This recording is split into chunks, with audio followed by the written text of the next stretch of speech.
do I go, in the middle here? Ngày hôm nay để nói chuyện với Ngoại trưởng John Kerry về chuyến viên thăm Hà Nội và về mối quan hệ giữa Hoa Kỳ và Việt Nam. Khi nghĩ đến John Kerry, mỗi người sẽ luôn nghĩ đến Việt Nam, Cuba, Iran bởi vì chỉ có ông mới có cam kết đủ mạnh về mặt ngoại giao để đạt được những thành tựu mà chúng ta đã đạt được đối với ba nước này.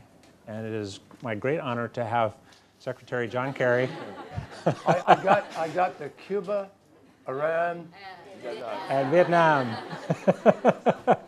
It's a great honor to have Secretary Kerry here and to have 100 Waisili students from Hanoi, from 20 from Hanoi and 80 from Ho Chi Minh City, right over there on our right. Hi, everybody. And Mr. Secretary, I meet often with Waisili students in these cities and in others, and I am very, very happy to say that I think the President's vision for bringing together ASEAN youth is very successful, and we have the largest from Fulbright University, Vietnam. It's one of our most important joint endeavors with Vietnam, and it's something that we hope that many of you will be able to benefit from directly. So now let me turn it over to my boss, Secretary Kerry, a great, great friend of Vietnam. Thank you. Come on, Zit Nhu. You impressed? I can still remember a few phrases, a few things. But I'm really privileged to be here. Thank you so much for joining us. I really appreciate that. And what an exciting journey the Fulbright program is on, and the possibilities of the Fulbright University are just extraordinary. We're very, very committed to it, and I will do everything I can to help you, and Tom Vallely, and everybody make this a reality. Thank you for having me today. I'm really privileged to be here with you, and I am now a veteran of Waisili because I just came from Malaysia, where I met with a very large group of Waisili folks who were there for 3 days of a very intensive discussion about entrepreneurship and the whole notion of taking an idea, making it into a reality, a product that's sold or a service that is delivered, and the energy that I felt was absolutely extraordinary. It's not the first time I've met with Waisili folks. So thank you for coming here to energize me today. And I really look forward to just having a conversation with you. You know, we're living in such an extraordinary time now. When I grew up, the President of the United States could literally talk to the whole country just by getting 4 television networks to give him time. So they'd ask for time, and you had CBS, NBC, ABC, and public television, 4 different outlets. Now, you can't do that anymore because there are 500 or 1,000 or something. It's just incredible choices. People have amazing choice. And increasingly, wherever I go, I find that your generation is totally locked into this. You're totally tuned into the possibilities of this kind of communication. And so many people sharing ideas on Facebook or sharing ideas through the internet or engaging in transboundary, cross-country efforts because you suddenly meet somebody, you have the same idea, they're in another country and you've met through the internet. It's really fascinating. And it provides all of us with an incredible set of opportunities in terms of building support for good ideas, dealing with climate change, working on issues of health and environment, environmental protection. There are so many different things that can come out of this. So for me, it's very exciting to be in Vietnam, having a conversation with people here and in Ho Chi Minh City, because when I first came here 20, 30 years ago, whatever it was, in terms of my life as a senator, it was an age when mostly people were riding around on bicycles. People still couldn't, necessarily talk to strangers because it was still a law for a bit. I mean, it was a very, very different Vietnam. Now, of course, I see your heads nodding. You have unbelievable choices. And so let's talk about that. And let's talk about the road ahead. Fulbright University will be an incredible asset to Vietnam, because with academic freedom and with the energy of association with Harvard and all of the things that can come from it, they'll be just a great asset for this country to take its education levels, to an even higher level. And already Vietnam is a leader in the world in terms of literacy and education. And so it's fun for me to be able to share some thoughts with all of you today. I'm told you probably have some tough questions. I'll do my best to avoid them. No, I won't. I'm happy to answer any questions that you have at all. And I want to make sure we give our friends in Ho Chi Minh City an opportunity, likewise, to get as much chance to share the conversation. And while you get your questions ready, Vietnam, and then we'll start with questions in Hanoi and then go to Ho Chi Minh City. Okay. Thank you, and the Secretary. I think that we had a small exchange now for the event, and I think many of you have known a lot about the university, more than I believe. So basically, again, I think the questions always in your mind is what we are going to teach. How are we going to close the gap between the current education system in Vietnam and the market that Vietnam is striving for when Vietnam keep integrating into the region and the world? So I just want to give you, I think, a very brief description of the structure of the university in the future. There will be 3 different schools under Fulbright University. The first school is going to be the School of Public Policies and Management. That would be a graduate training. And the school is going to teach things like public policies, MBA, or law, or environmental studies, and we will keep adding more courses when, I think, with the evolution of the school. The second school that I know that many of you are very interested in is the School for Engineering and Applied Science, which is going to teach both undergrad and graduate. And there will be electrical engineering, mechanical engineering, computer science, and I think biology, technology, hopefully in the future. So all this we fall under that school, which many schools in the US are now building up and lifting up under the name called SEAS. The last school, which is, I think, for me personally, it is a symbol of the so-called gold standard of US education. It is a college, Fulbright College, where I think it is going to be a liberal art approach of teaching, and we hope that we are going to bring to you not only, I think, hardcore science, but it is also social studies or humanities. You will be able to learn arts. You will be able to learn even Vietnam study, which many American universities already have. So basically, that's how it is going to work. And I hope that by bringing all these 3 schools together, I think the people who are going to implement, I think, the Secretary ideas, I think 20 years ago, and to reflect what Senator Fulbright have been, I think, hoping for any of the program that under his name, that the program should bring a bit of intelligence, a bit of reason, and a bit of compassion, so that we can all work together and be successful. Great vision. Great vision. You. To think about, choose, and decide what's fact and what's fiction and what's true and what's not. You never really find an ultimate intellectual truth. And for Ho Chi Minh, who would like to ask a question? Please, in the front.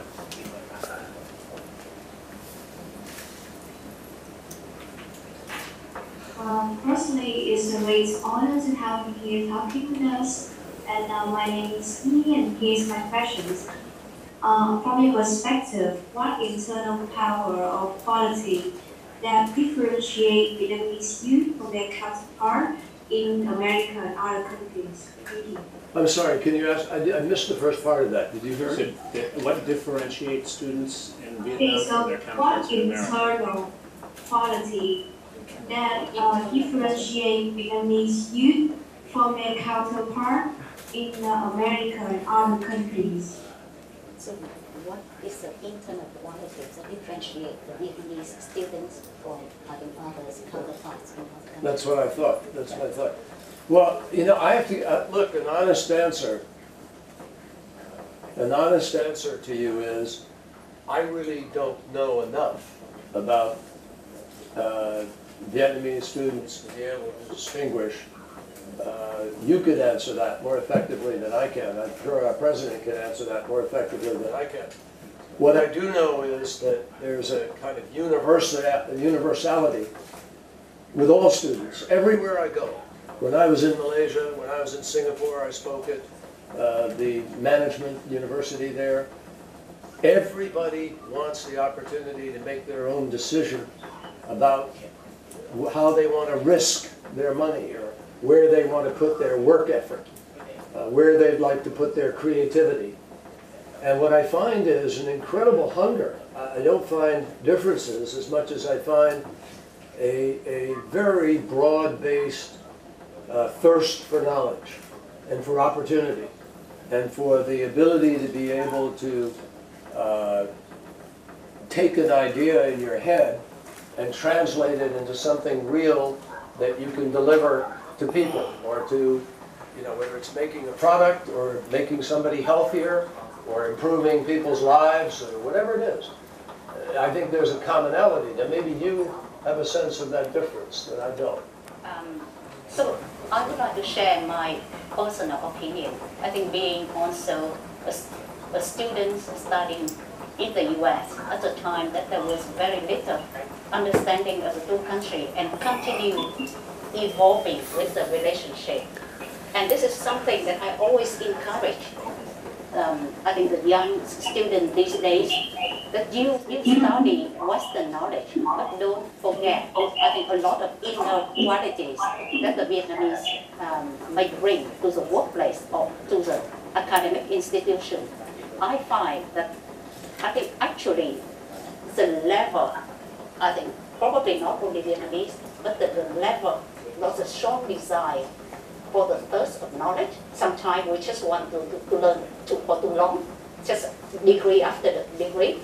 That's one thing. The other thing is actually Vietnamese are very, very tolerant. And just with that level of tolerance and perseverance, so we become, I think, a very desired employees for many, I think, foreign institution or corporation. Don't lose that. The loyalty, believe me, in the world that a lot of people talking about jumping from one thing to another, but one thing never changed for human needs, loyalty. And so these are the qualities that if we keep it, and it is in our blood, right, in our mind, and this core belief, if we keep it, I believe that you will be treasured and you will be successful. Very well said. Yeah. Very well said. Thành phố Hồ Chí Minh, một câu hỏi nữa của thành phố Hồ Chí Minh. Hello, Mr. Secretary. Can you hear me well? I can hear you. Alright. So I just want to send my welcome to you from Ho Chi Minh City. And my question today is, from my understanding, the TPP agreement has not come to an end yet. So what's your point on that failures, and what do you think happened in the room that causes the agreement to delay, and whether or not these factors are going to contribute to the formation of the ASEAN Economic Community? Well, it's a good question. No, I think the TPP is on track. There are a couple of difficult issues that have to be resolved between some countries. Vietnam, for instance, most of the issues have been solved with Vietnam. But there is one part, the labor annex, which needs to be filled out. And I spoke with your president today, and I think your government is very much prepared to work very hard with us to help complete that.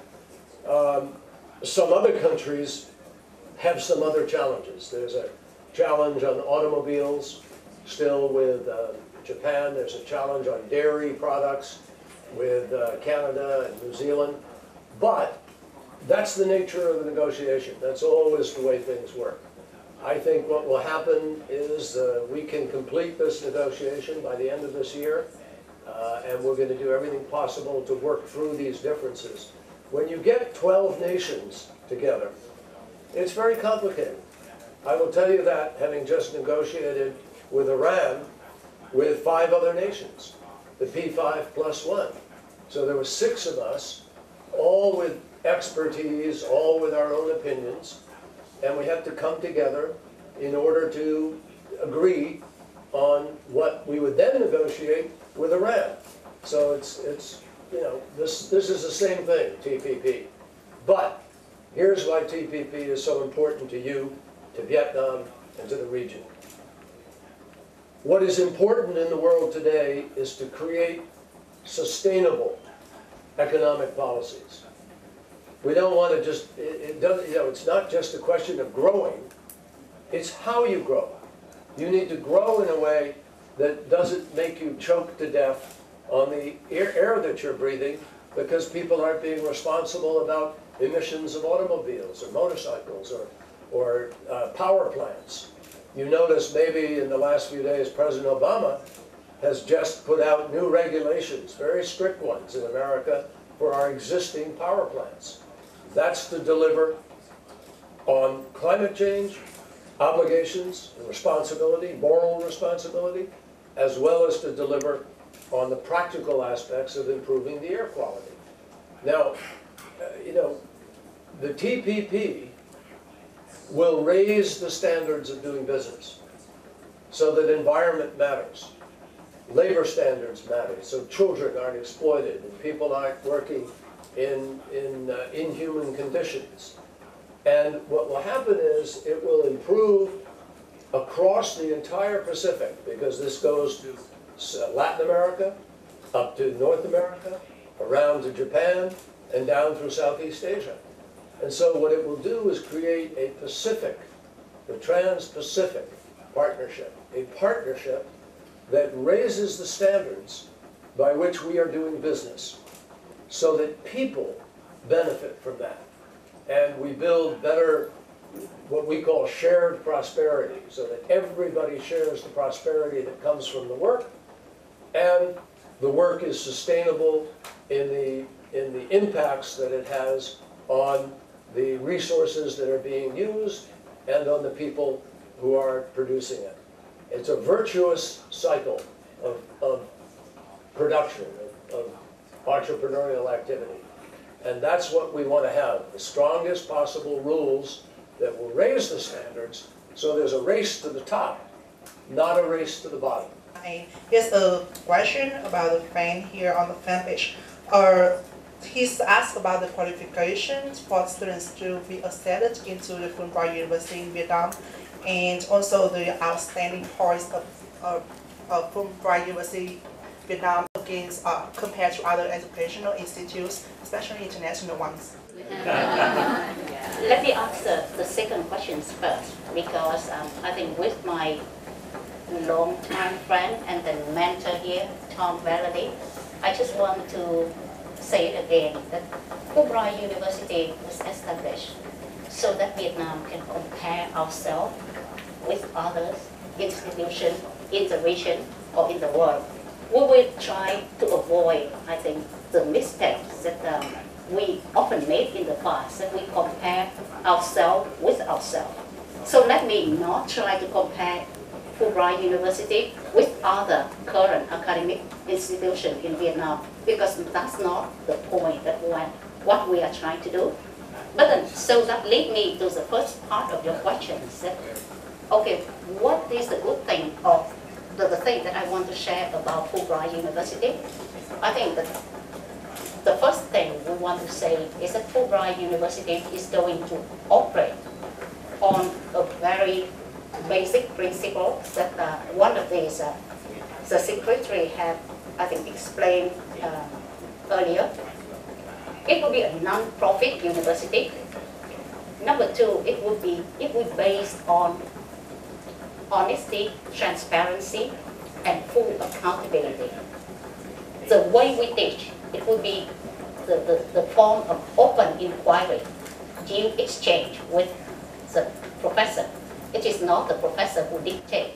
The professor only open the knowledge, and so that you go and you explore. So in order to do that, one thing that we, like I shared with you before, I think we start the event, we strive for this institution not to be only for the rich. It should be inclusive for all types of people in the society or in Vietnam. So you ask, what do you need? Do you need to be accepted in the university? We just need you to have a strong desire to learn and your ability to learn and committed to that. Many of you have applied for university in the US, and I don't think we are going to divert from what you have seen. And that's what, in my personal opinion, it is a great way of being an inclusive university. I talked this morning with the president, your president of the country, about making scholarships available in order to help people be able to attend. Còn ở Hà Nội, ở đây. Yeah, please. Thank you for giving me a chance to pose a question at you. I want to introduce myself. I am a diplomat from the Ministry of Foreign Affairs and luckily still young enough to be included in YSEALI. I had greatly benefited from the wonderful development in the U.S.-Vietnam relationship. I got my bachelor degree at Connecticut College. I graduated. I also was the first student accepted to the Fulbright teaching program in 2003, right after graduation, and also spent some time during my master's degree at the Harvard Kennedy School. Fantastic. So Wow. I am so glad So now you're that overeducated, the Fulbright University has become reality today, and I believe you will train wonderful scientists, great policymakers for Vietnam in the future. My question is, what about doctors? Are you going to train? Are you going to, your program will allow students to qualify for pre-med courses, for example, to be able to train future great doctors of Vietnam? Because these will really touch the Vietnamese people and make a great impact. Because in Vietnam we have wonderful doctors, but still we are not compatible with the system with the US and Europe.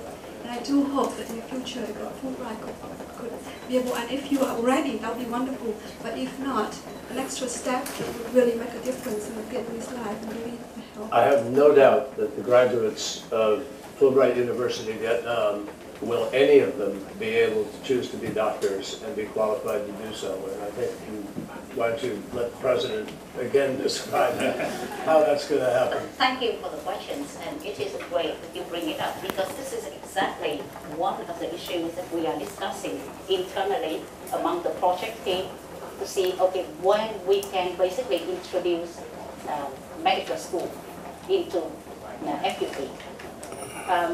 We believe that Vietnam, like you say, Vietnam doctors are not bad. They will train well, I think, to do all the basic practice in the hospital. The problem with the medical system in Vietnam is healthcare policies, which we hope that in the beginning we can, under the Fulbright. Có ai muốn câu hỏi của thành phố Hồ Chí Minh? Tuyệt vời. I thought there was somebody. Is there somebody there?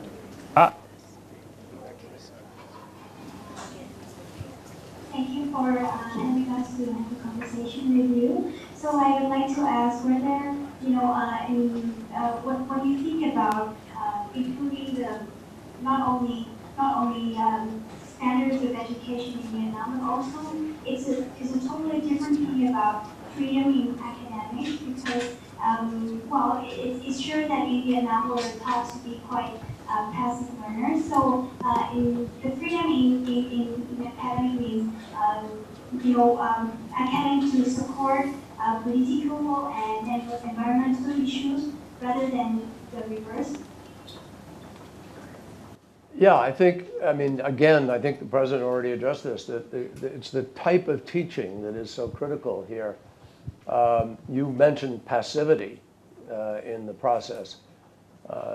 In many places, not just in Vietnam, but in different parts of the world, teaching is viewed as you tell students how to do something, or they have to memorize, what they're told. And then if they can parrot back what they were told to memorize, that's supposedly learning.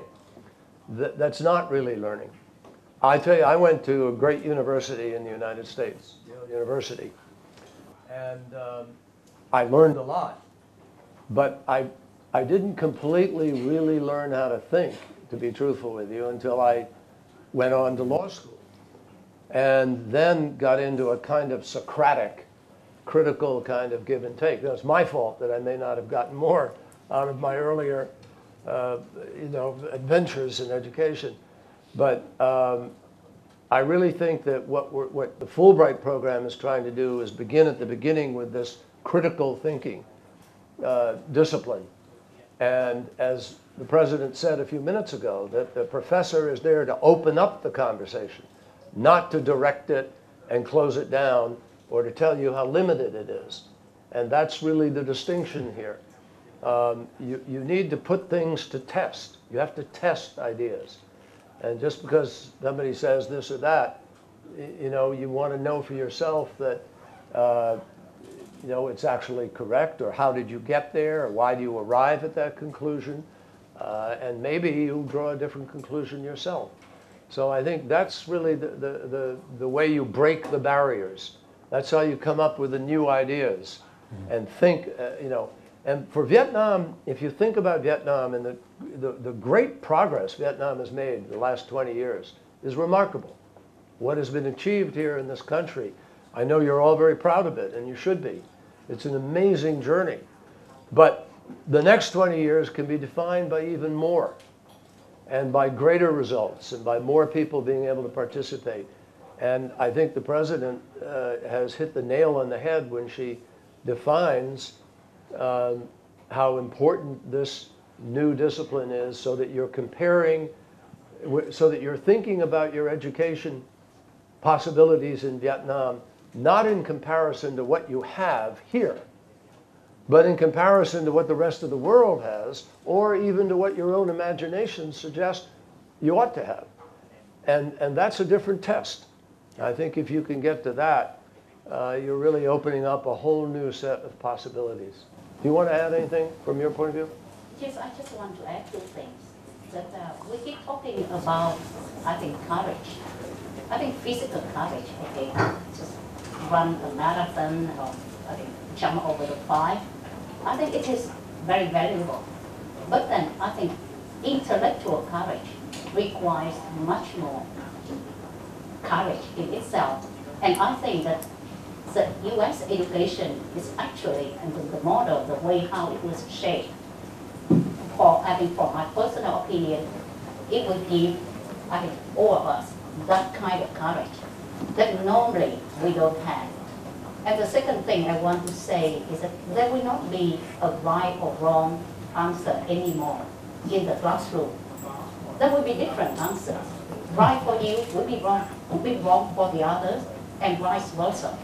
It is each of us at the end of the day, after classroom, we go home and we reflect and we make a decision whether one way or another. But if you believe in it, that would be the right decision for yourself. No one can dictate if it's right or wrong. We know the importance of Stanford in the success of Silicon Valley. And we see that the entrepreneurship in Vietnam is very high, that many people want to start their own business. So do you think that Fulbright can play the role of Stanford in supporting the ecosystem of startup in Vietnam? Because like we now see the gap between the quality of fresh graduate student and the quality of people who can start their own business.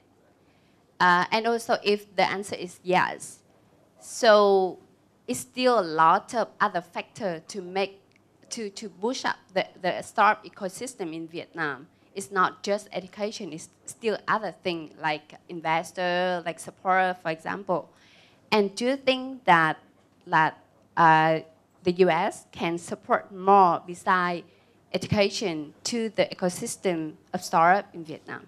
Sure, very, very good question, excellent question, and very complicated in many ways. Look, can the Fulbright provide what Stanford does over time? Absolutely, over time. It's not going to happen overnight, the first day, but yes, absolutely it can begin to do that. And I think that, you know, right now there are billions of dollars in the world looking for places to invest. People will, by and large, they're going to look for many of the things that you already have in Vietnam. Your president just referred to it. I mean, you have, she talked about tolerance and loyalty and so forth. But, you know, you have, and it's in your blood, as she said, a kind of discipline, a willingness to work hard, a kind of, an enormously patient willingness to work and stay at it in order to get where you want to go, your goals. And I find that that's a critical element of being able to do a startup. And you're smart. That's obviously a very important place to begin. You have the brain power. So if you apply these things, that money is going to come as it already is. Already, there's an enormous amount of money coming to Vietnam looking for these outlets. And that's why I believe there's a foundation for success here in Vietnam. Because as the money comes and as you produce more people who are thinking more entrepreneurially and engaged in kind of critical thinking, then you're going to find a marriage between the money and the idea and the people who are there to give it life. That's where that's really the difference. And I find the basic energy and excitement that you all have about this kind of possibility is in itself extremely encouraging and will attract a lot of attention from people. So to me, it's almost automatic, but you deserve to have this university that is being, you know, defined in the conversations we're having here and in conversations we're having with your government. This university will be a huge springboard to probably more institutions like it ultimately over the next 50, 60, 100 years, whatever. But more importantly, immediately to the realization of your dreams to be able to apply yourselves in the way that you want to this kind of entrepreneurial activity. There are always other challenges. Look, government has to make the right decisions. You need infrastructure. You need to have, you know, you need a good airport so you can move your goods from the airport to the rest of the world. I mean, there are a lot of different factors that enter into this. But the beginning, you got to have the ideas. You got to have the ability to take them and make things happen. And I think you have that here. And so I'm very, very excited about the possibilities of Fulbright University. I think it can be part of this transformation of the next 20 years. Tôi muốn cảm ơn các bạn rất là nhiều đã nói chuyện với chúng tôi chiều nay. Cảm ơn nhiều lắm. Và cũng ở thành phố Hồ Chí Minh. Thank you very much. Thank you. I have to go visit. I not have to go. I have a meeting with the foreign minister, deputy prime minister, and then I have to go meet with the party general secretary. So forgive me if I cut off this conversation. I'm sorry to do that. But I really am happy to have been here with you. Thank you very, very much.